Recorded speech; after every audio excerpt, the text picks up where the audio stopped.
Scots Greys! Now!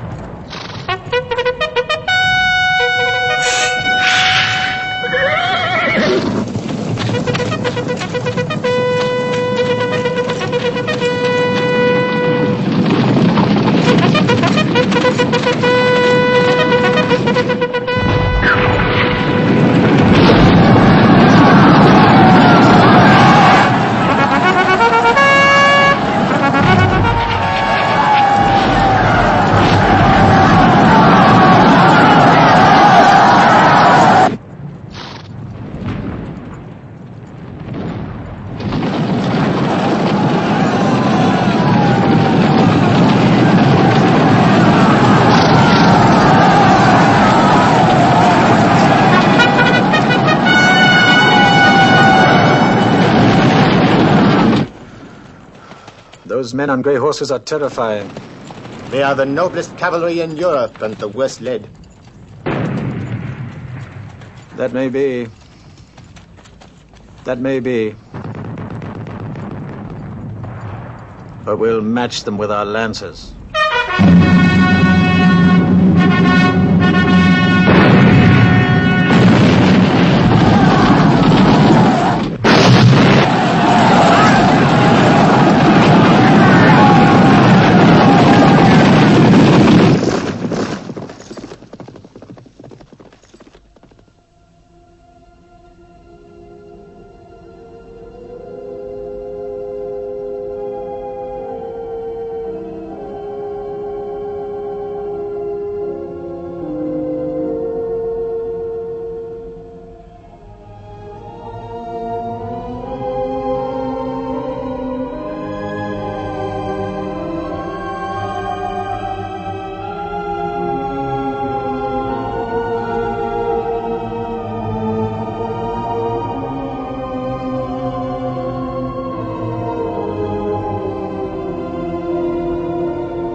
Sound the recall!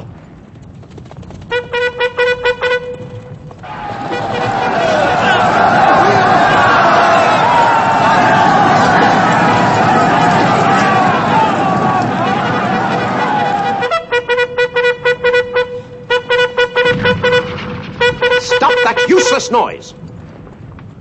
You'll hurt yourself.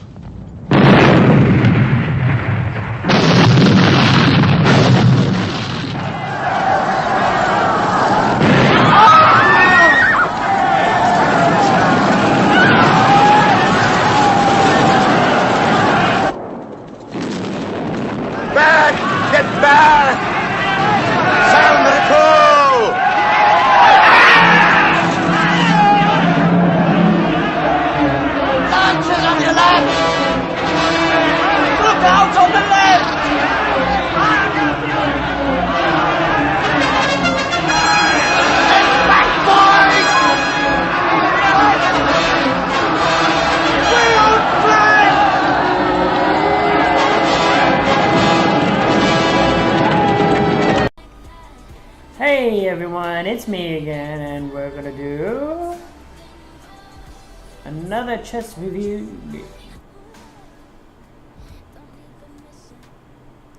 Let's pause the music, hit the analyze button, and we'll go straight to back to move all the way down to move 1. Let's see. Flip the board. So, again, this is another game between FedEx Squad and I, featuring Moji, who's behind me. Dutch is on my lap. Jax is on the floor somewhere. Fiona is laying somewhere in the off position. Oh, there she is. So yeah, the whole entire gang is here. I doubt that you're going to be able to see me because I kind of turned the camera off. So that probably means you can't see me. You should be able to hear me. And so I had the white pieces. Mr. Verdict had the noir pieces, and we'll go through it one by one and see what's going on. Let's take a look from his position. I started off as the typical birds opening. He insists that he wants me to play with gloves off, so I do just that. I do feel terribly guilty about this because I spare him no quarter, but he insists he wants it like this. But I am limiting myself to playing normal standard openings instead of my particular opening that I do because it's not in the book. My style of play is I throw the book out. But first, since he's trying to learn and I'm trying to teach him, you've got to learn the book before you can throw the book out. So that's why I'm trying to do this. So I start with the traditional birds opener, which starts for a kingside attack. When you face the bird's attack, the default opening is D5 to respond to it. Mainly when you start a game, it's all about the opening. Who's going to have the middle? Whoever has the middle controls the game and centers the game and everything else. Now normally white plays E4 to take center of the control, or D4 for a more open fluid game. E4 goes for the nitty gritty tactical plays with the knights. Bird's opening is a roundabout way. It's like, I'm going to go for the center, but I'm going to go around this. I'm going to go a roundabout way. And D5 is all about challenging there. It says, well, if you're not going to have the center, I'm going to have the center. So that's what that's about. So his first move was kind of an odd one. There's really not much to say about that. It's A3. So I go ahead and do E4. This is kind of breaking away from the bird's opening, but it's a way. Some people do E4 first and then F4, but I just prefer it like this because I'm going to go for the kingside blitz. So he's doing his version of the fianchetto. Again, it's odd that he starts with A6 first. It did throw me off, but I realized it didn't have an effect on me, so I was like, I carried on. But this is just another version of a fianchetto. Maybe he did this to stop him putting his knight on the side, because I think he realizes now that knights on the side are dim. So I go ahead with my D pawn just so I can open up the bishop line to support the bird's opening. This bird's pawn is supposed to be annoying as possible. It's a thorn in the black side. Well, there you go. There goes my plan, or my thinking that he learned his lesson. Knights on the side, dim. It just cuts off. It cuts off half of the potential power the knight has. You've got to remember, in chess, potential is more dangerous than the actual threat itself. He's probably worried that if he puts knight to F6, that my pawn is just going to come on and attack. Well, if I do, so what? Knight goes to D5 and the knight's in the center of the board. It's in a very, very strong position. And then if he has his other knight coming to C6, pushing the pawn to D6, his knights are in a pretty good, strong central position. There isn't a lot that I can do to push his knight away once it's there. I can attack it with a queen put into there, or I can put my knight out here, but so what? He can put pawn to E3, E6 and protect it. You know, he has possibilities. He could put his bishop to B6 and protect the knight that way. As you'll soon see, this is really poor because the knight gets stuck, and the only way that this knight can go is either be taken or get moved backwards, and eventually he loses time in development.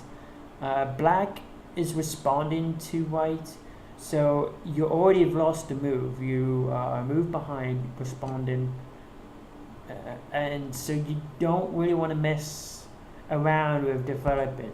You want to get your position open in the first 20 moves, develop your pieces, develop your opening, and get ready for your attack. Or if you want, get ready to counter your attack. Putting your knights on the side is just bad, especially in the opening. So I go ahead with my kingside attack. I'm going to do my blitz. You saw it in the last game. I'm not throwing rocks here or criticizing. I'm just doing this so we can learn. You can be sure enough when Frederick beats me, and he's going to eventually, I will be doing the exact same thing as I am now. So this pawn is coming up. It's very rare that you're going to be able to get 3 pawns onto the 4th rank and they're actually protected. Each pawn is protected. Bishop is protecting this one, pawn is protecting that one, and green's protecting this one. You can see that the potential threat here is that this pawn is going to go forward and attack that knight.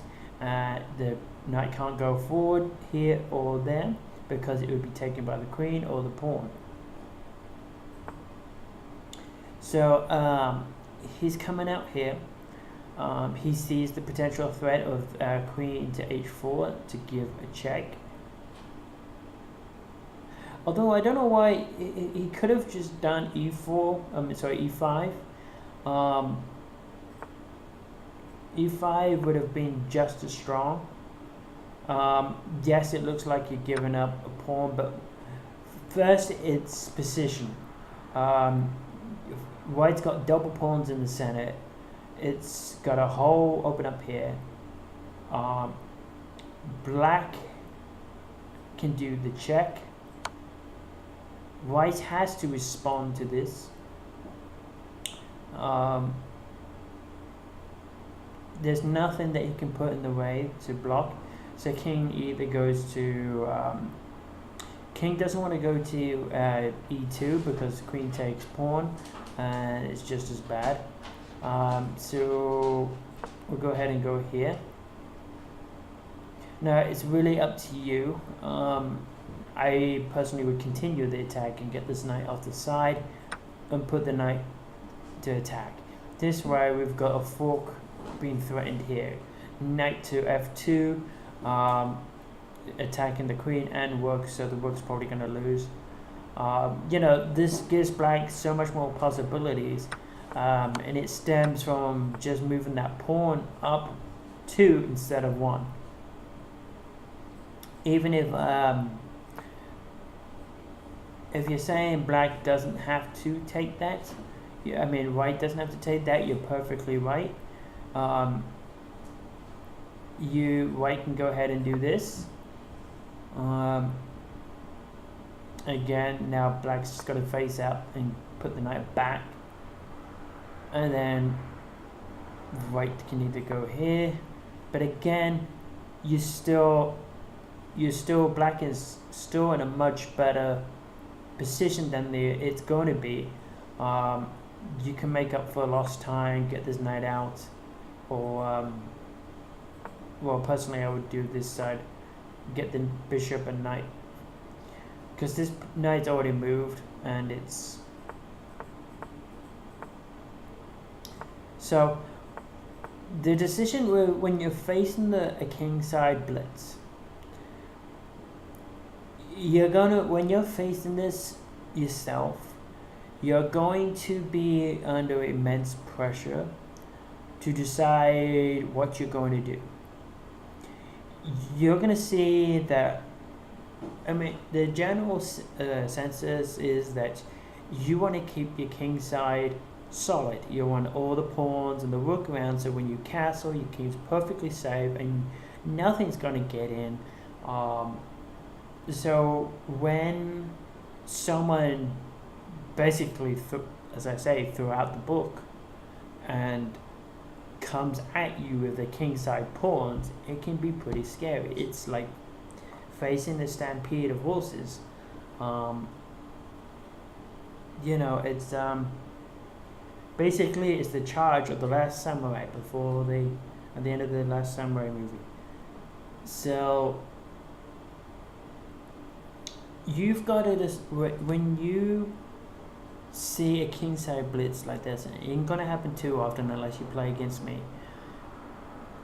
But if you do, you've got to decide which side that you're going to castle on. You cannot castle, or you cannot keep the king in the center, because if you do, you'll see what happens. Eventually the king will just get shepherded, and the king will get led to where white wants it to be led to. The whole idea of the birds opening is an attack. We're going after one piece and one piece only for move 1. It's no other piece but that piece. As I've said before, it's do or die with me. I either kill you or be killed. I very rarely go for draws or get draws. So here we go. So I go ahead, because he moved the pawn on, I can go ahead with my plan. He was forced to put the I forgot about that. He went for the check. This was fine. The bird's opening. Black square bishop is the strongest piece it has on the board. So I was more than happy and okay to try and exchange this. Normally I wouldn't put the knight out, but I tried it this time, knowing if he took, I was going to take the pawn. And black is 1,000 times stronger, because the squares are, just because they don't have pieces on it doesn't mean they're not important. All the weak squares that are unprotected in white's line of defense and in its line are black squares. That's why this piece with the queen are very, very dangerous. Soon as you make this piece obsolete or immobile or stuck, or if ideal situation allows, once you get this dark square bishop off the board, white's potential success increased significantly. So now he goes ahead and puts the knight back. So that piece has moved twice so far in the opening. Similar to what I said in my last game, he's left his king rook open, so I'm going to get my bishop there with the potential of moving the pawn forward, doing an exposed attack on the rook. He goes ahead and moves the knight, giving him the option to castle, which I thought was good.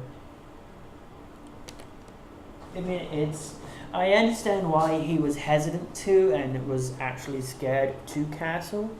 But it's not castling is touches you. It just has to get down. Sorry, but not castling is what cost him the game. You can not decide to castle when played against the bird. Typically, you cannot. You're supposed to castle. You can delay it. You can make the opponent confused which side you're going to go on, but what you cannot do is keep the king in the middle. So this is what probably scared the shit out of him, because I've had people tell me when the queen suddenly bursts out to the side like that, they're like, what the fuck, we're under attack. Scare the shit out of him. And that to be honest is all that it is a scare move. I mean, you're not supposed to move the queen until, the queen could be very intimidating just sitting on d1 or d8. Because, like I said, the potential is more dangerous than the actual attack. So when the queen suddenly bursts out to the side of the board,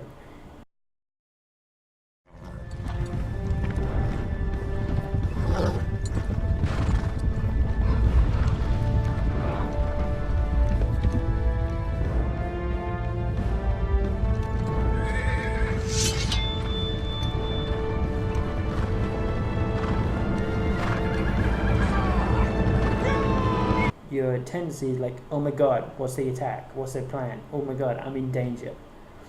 But if you just sit back, relax, and look at the position, you can see that there is no threat. It's just scary. It's basically a jump scare in chess form. So he goes ahead and does a pointless move, put the knight there in the middle. So what? I mean, that again made him waste a move. He's gone 1, 2, 3, 4. One piece has moved 4 times in the opening. That's just bad.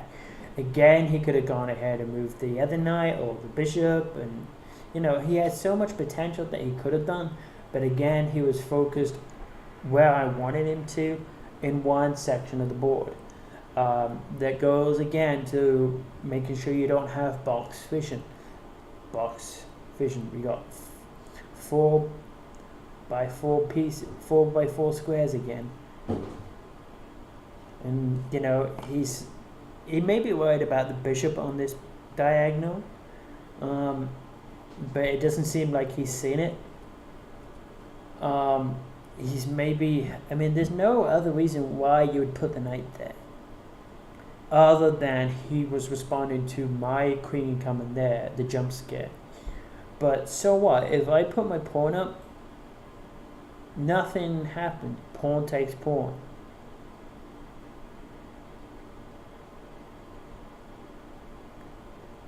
And then the pawn is attacking the queen. You know, big whoop.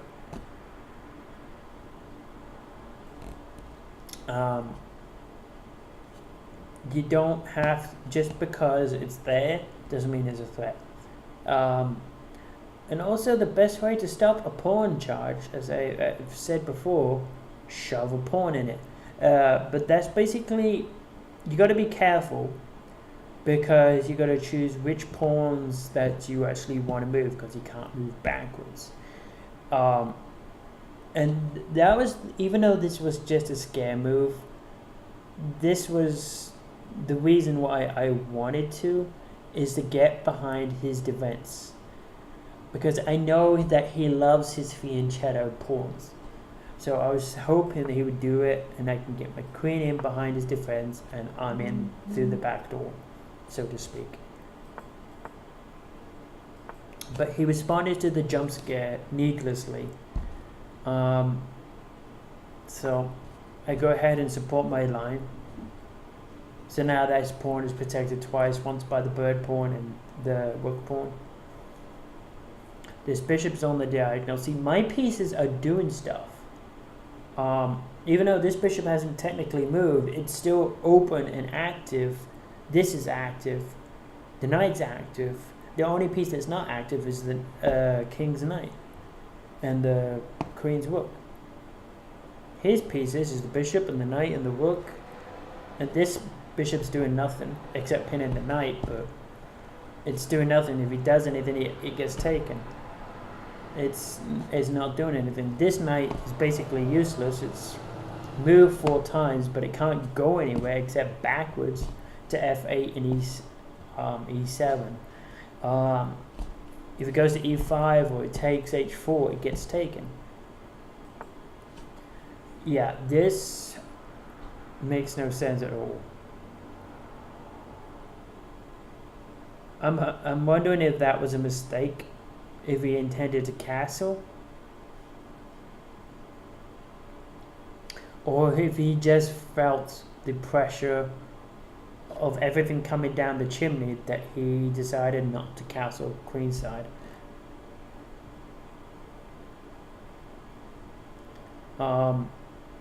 Again, there was 1,001 better moves. Bishop here, knight here.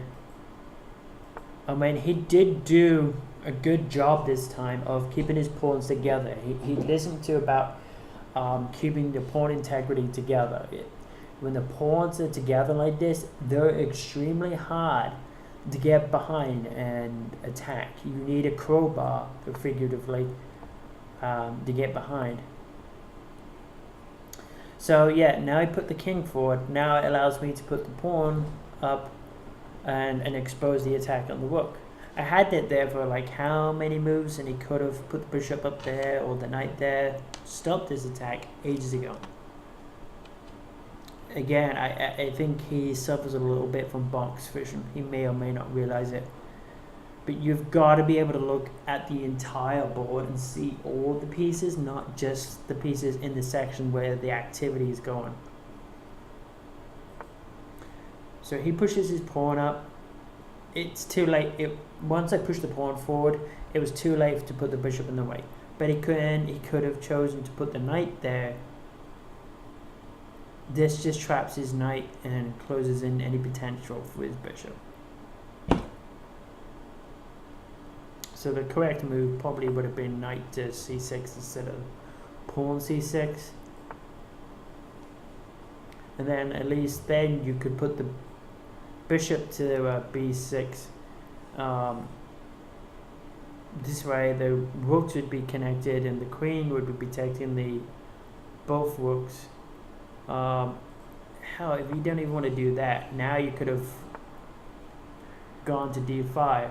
Yes, I could have done en passant, given check. Yeah, that's not a good idea. Scrap that. I would have done en passant, given check, and run the rook. Not good. But I mean, the pawn did its job, so I guess it was okay. It just wasn't the best move for the reasons stated. So now I get the only piece of mine that isn't activated.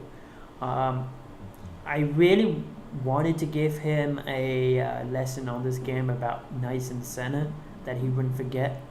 So hopefully my point about knights on the side would never be forgotten.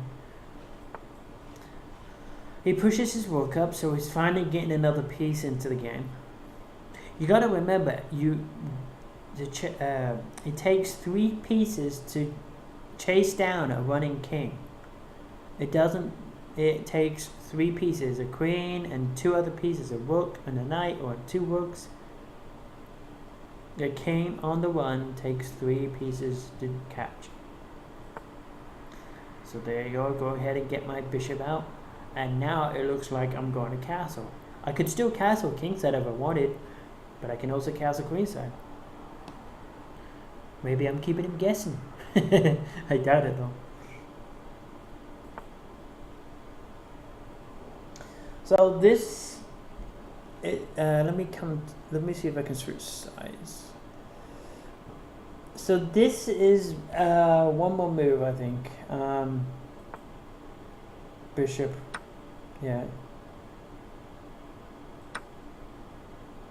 So he finally lost that piece. I probably shouldn't have taken it because I did him a favor. I exchanged a really useful, good position piece for a crap piece. So I did him a favor by doing this. I mean, let's see if there's anything better I could do. I mean, he pushed the pawn up to attack the e-pawn.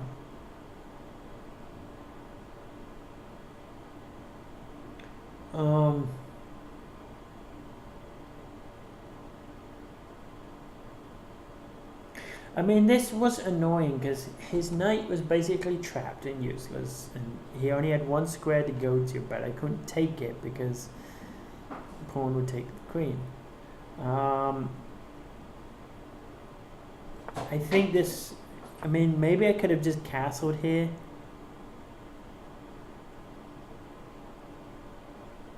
Because his pawn's protected twice by the knight and the bishop. But to be honest, my mind was on that knight and I wanted it gone. In hindsight, it was probably bad because my bishop is extremely strong. Oops.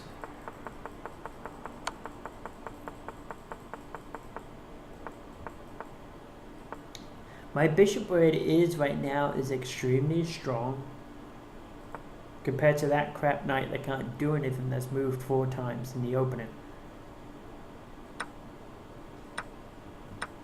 So it did him a favor. And as you see, the queen going to there did absolutely nothing. The queen's already had to go back. It was a scare tactic and it worked. So now I castle queenside. I do realize the attack is building on the bird's pawn. This is still the F pawn. But I have 3 pieces protecting that pawn. He's only got 2 pieces attacking. Yeah, and for that reason I believe that that's a mistake. You shouldn't take the pawn. I think he miscounted. Jump. Good girl. So my knight took. And now, the entire time, if you haven't noticed, my knights are tag teaming. Meaning that 2 knights can get to the same square. 2 same squares, actually. We got E2 and D5. The square on D5 is going to become very, very, very, very, very important. And potentially dangerous. It was round about here that I started to see how I'm going to kill him. No joke. When he put his queen here, I honestly saw the one way that I could kill him. The way that I described it to him was there was a malicious way, there was a cruel way, and there was a not so cruel way. And the way that I chose was a not so cruel. So the knight goes here. Again, I've got 1, 2, 3 pieces protecting. 1, 2, 3. Defending. He needs 1 more piece to attack that knight to be able to win the exchange. That was a wasted move. He could have done absolutely anything else that would have been better, like push this pawn, attack the knight, and attack my queen at the same time. That was just a purely bad move. Duchess, can you leave me alone, please?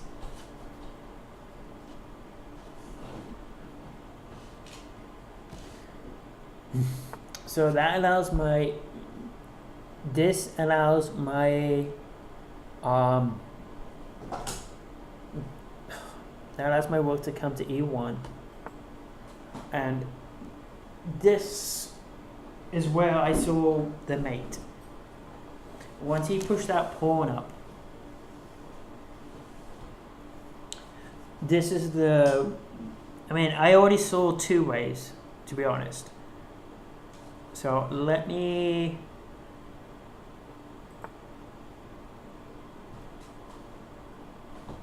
put it there. Now I'm gonna shut up for a second.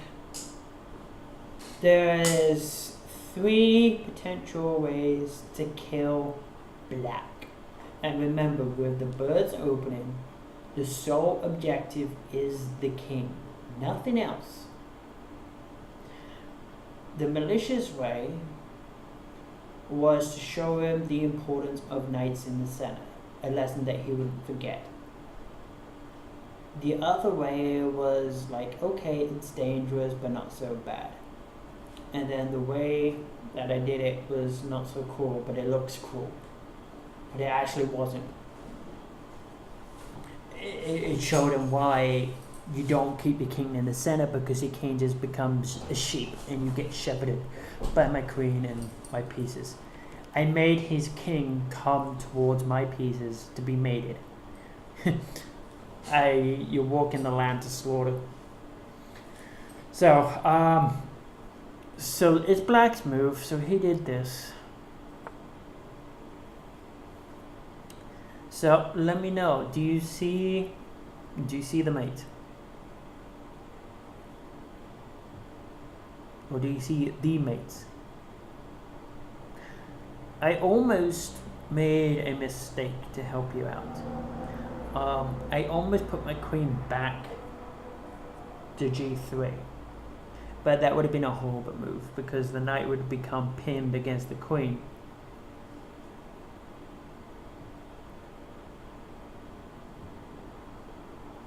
And you gotta remember, timing is critical. And remember, I gave you a clue earlier that the fact that my knights are tag teaming is extremely important. So white's first move for the one first mate is check. Attacking the both queen and king. Pawn takes knight. Forced. Knight takes.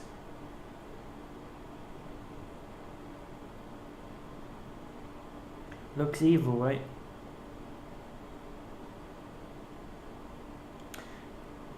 King and queen. King's in check. Queen is attacked. Looks like you're going to lose the queen the next move.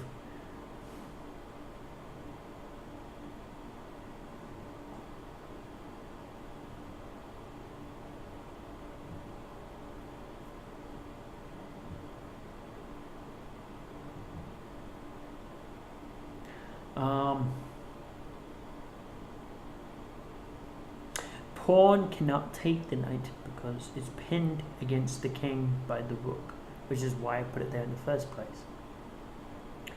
Knight in the center, he would have never. This would have taught him the lesson about keeping the knights in the center.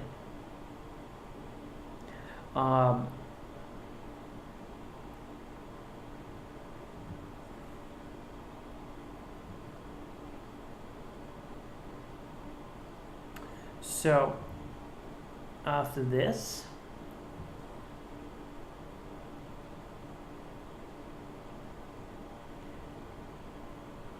if he goes here, which is probably what he would have done, to be honest, I totally forgot all about this bishop. And again, it shows you why the dark square bishop is very important.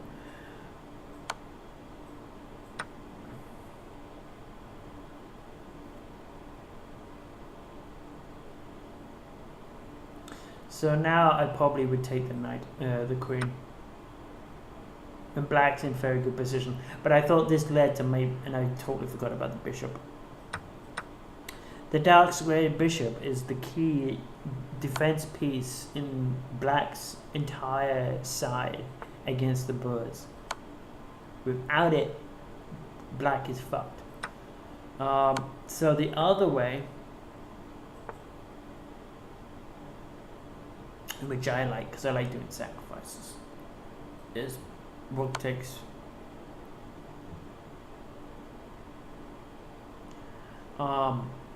If bishop takes, queen takes. Before he moved his queen, it would have been checkmate.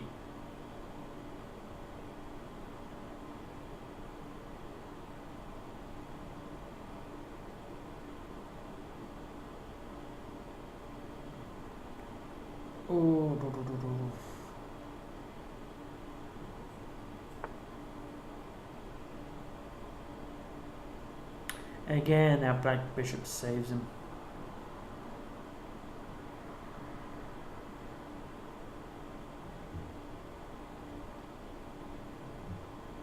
Okay, so I retract my original statement. I totally forgot about this bishop.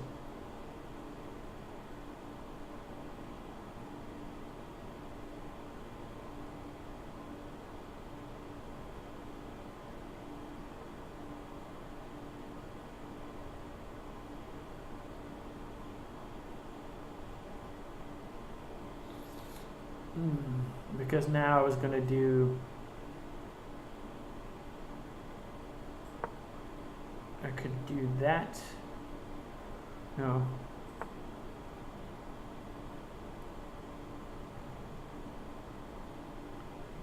I don't know. Well, this is a oopsie. I'm glad I did it the way I did then. Alright, so it looks like there's only one mate. I totally overlooked the bishop, which I did anyway, but so when he pushed that pawn on, the way I did it was pawn, knight takes pawn, which is partly good because the knight was in the center, well, towards the center. I pushed the king to d8 because he knew he lost the rook. Rook takes, and again I forgot entirely about the bishop. I thought that was going to be mate, But the so queen comes here, takes the pawn. King to e8, protect the bishop. That looks odd, but it's a discovered check. Thinking if the king goes back to d8, the knight can come there and give check. The king goes to d7 instead. Queen follows up with the check. And to be honest, I was looking somewhere to get this pawn to move out the way because I wanted to put the knight so badly to b5. A royal fork. A royal fork is where a knight is attacking every piece that's royal, a rook, queen, and a king. But that would do. Never put your king in or your queen in front of each other for more than one move. But I had no intention of taking the queen.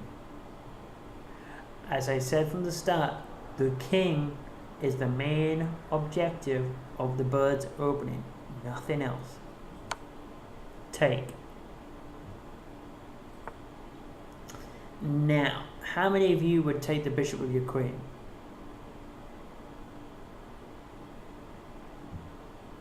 This would be a mistake.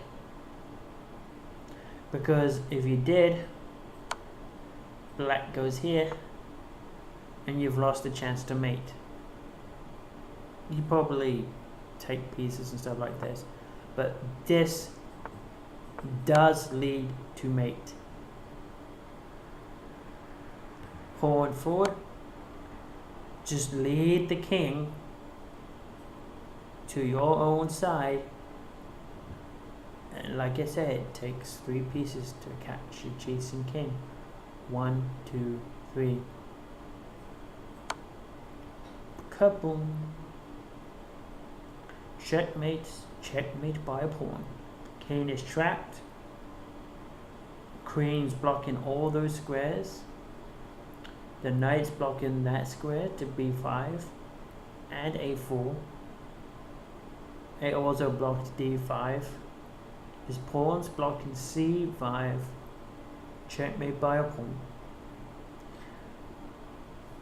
The king got shepherded to my side, and that is why you do not keep the king in the middle. And it's important that you pick a side and you keep to it. Even though it looked extremely scary, when the queen got there, you saw that it did nothing. There was no actual attack. It was scarier than it actually was. Castle king side, stick to your defense. Or castle queen side, stick to your plan. Do not allow to intimidate. He did a good job of keeping the pawns together. He's just got to work on developing the pieces. Stop putting the knights on the side. Just stop. Moving the same piece more than twice in the opening is extremely bad because you're losing development time. Black is responding to white anyway, so you don't want to waste the time that you have. You've also got to look ahead. It was kind of obvious the entire time that he was responding to everything that I was doing. He didn't once make me stop to respond to him. He tried maybe once with that pawn taking pawn, but I just carried on with my plan of going after his knight, and from then on he was back to responding to what I was doing. If you don't take the initiative, you're never going to win, because you're always going to be on the defense. You're always going to win. Normally you can just take a few punches, wait for the heavy hitter to tire themselves out, but with someone like me, that's not going to happen. My attacks are extremely strong. You need to know how to withstand them. You need to know how to build up your own attack and come at me. The best defense is the good offense. Just like in baseball. Good pitching beats good batting. Great pitching beats good batting.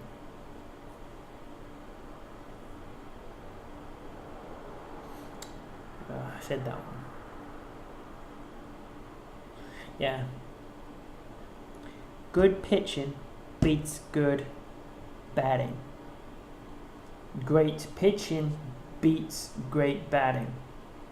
The pitching is the offense. They're attacking. The batters are defensive because they're responding to the pitches. So you can only hit what's thrown at you. If the pitch is not thrown good, it gets hit. If the attack is not strong, if it's not good, it will get crushed. So, just like in chess, your best defense is going to be your attack. So you've got to have a plan and stick to it and go for it.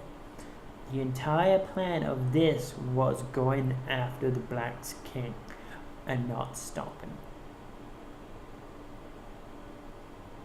I was going for the kingside blitz, going for the king's side, went for the scare. He responded to it thankfully and kept his king in the middle, and it allowed me to shepherd it all the way home. I was going to try going for the knights. I did make the mistake of forgetting about the black square bishop, but it's kind of good because you get to see what I'm talking about. That dark squared bishop saved his life, literally.